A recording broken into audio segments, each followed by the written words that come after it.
Assalamualaikum warahmatullahi wabarakatuh. Kami dari kelompok 3 dari mata kuliah Ekonomi Moneter Kebang Sentralan. Dosen pengampu kami yakni Bapak Fatkur Rahman Al-Banjari SEME. Di sini kami akan menjelaskan mengenai materi teori permintaan uang.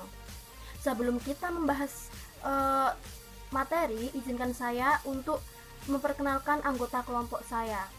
Yang pertama ada Arpian Wicaksono dengan NIM 12401193008.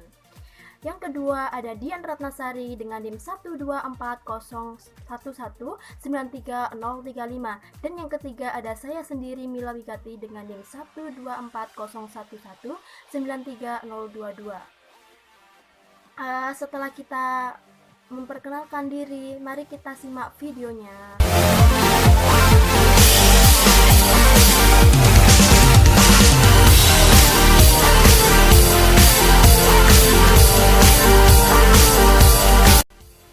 Assalamualaikum warahmatullahi wabarakatuh.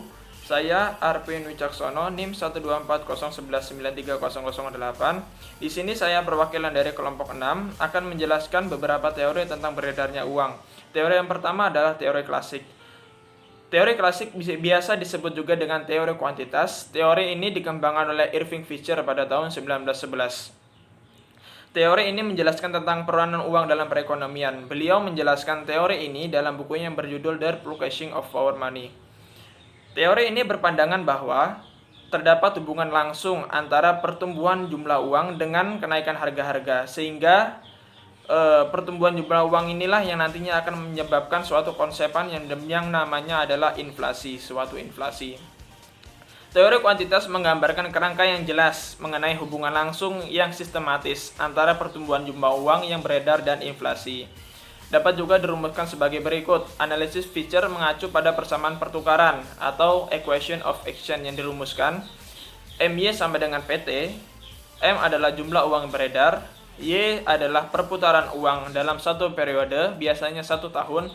P adalah harga barang dan jasa. Dan T adalah volume barang yang diperdagangkan.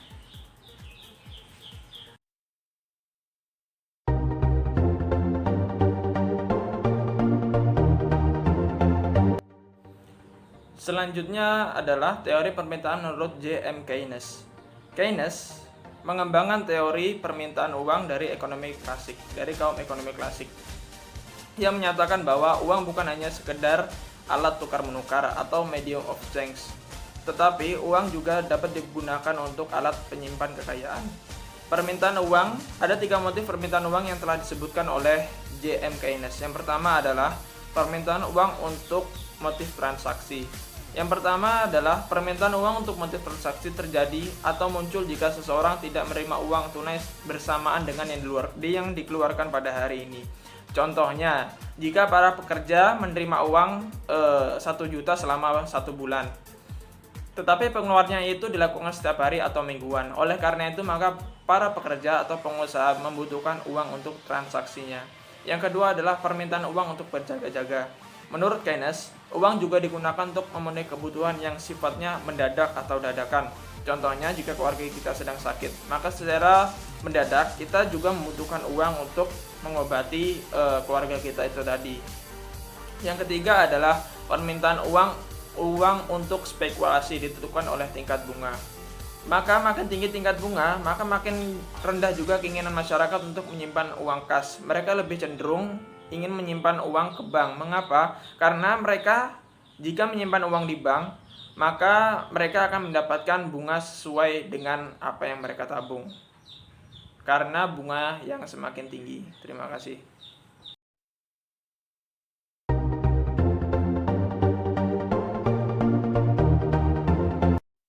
Assalamualaikum warahmatullahi wabarakatuh. Saya Mila Wigati sebagai pemateri atau presentator akan menjelaskan mengenai teori permintaan uang moneteris dari Milton Friedman. Milton Friedman atau bisa disingkat Friedman, ia dikenal sebagai perintis golongan moneteris, sehingga ia juga mengemukakan teori permintaan uang moneteris yang beraliran kuantitas modern. Teori yang dikemukakan dari teori-teori yang terdahulu. Menurut Friedman, teori permintaan uang merupakan bagian integral dari teori modal atau teori tentang kemakmuran yang dipengaruhi komposisi neraca pembayaran atau komposisi portofolio aset. Teori permintaan dapat ditinjau dari dua sudut pandang, yakni yang pertama sudut pandang perseorangan atau individu, dan yang kedua sudut pandang pemilik perusahaan. Jika ditinjau dari sudut perorangan, maka permintaan uang dalam nilai real dipengaruhi oleh beberapa faktor, antara lain yang pertama, jumlah kemakmuran total merupakan constraint. Friedman menggunakan konsep pendapatan permanen untuk mengukur indeks kemakmuran seseorang. Yang kedua, perbandingan antara kekayaan dalam bentuk human wealth dengan kekayaan dalam bentuk non-human wealth. Human wealth adalah kapasitas seseorang untuk menghasilkan pendapatan.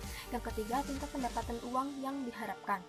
Yang keempat, utility yang diperoleh dari pemegang uang relatif terhadap utility yang diperoleh dari penggunaan aset lainnya. Fungsi permintaan uang menurut Friedman adalah sebagai berikut. Yang mana Y merupakan notasi wealth yang ditunjukkan dengan pendapatan real.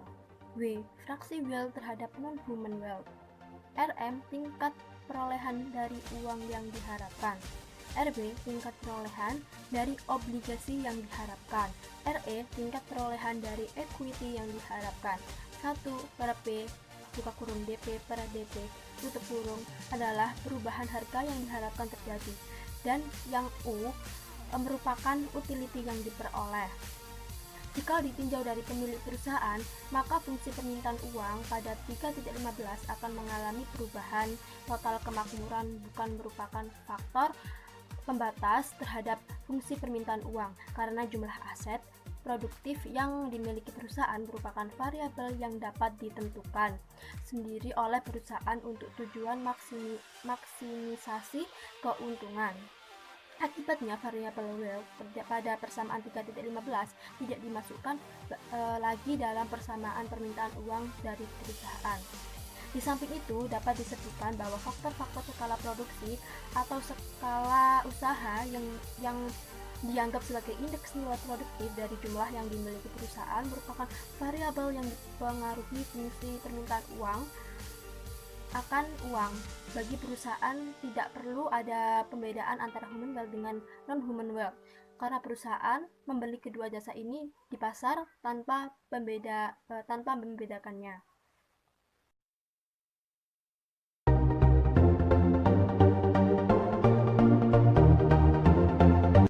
Sari NIM 12401193035 akan menjelaskan tentang perbedaan pandangan Friedman dan Keynes.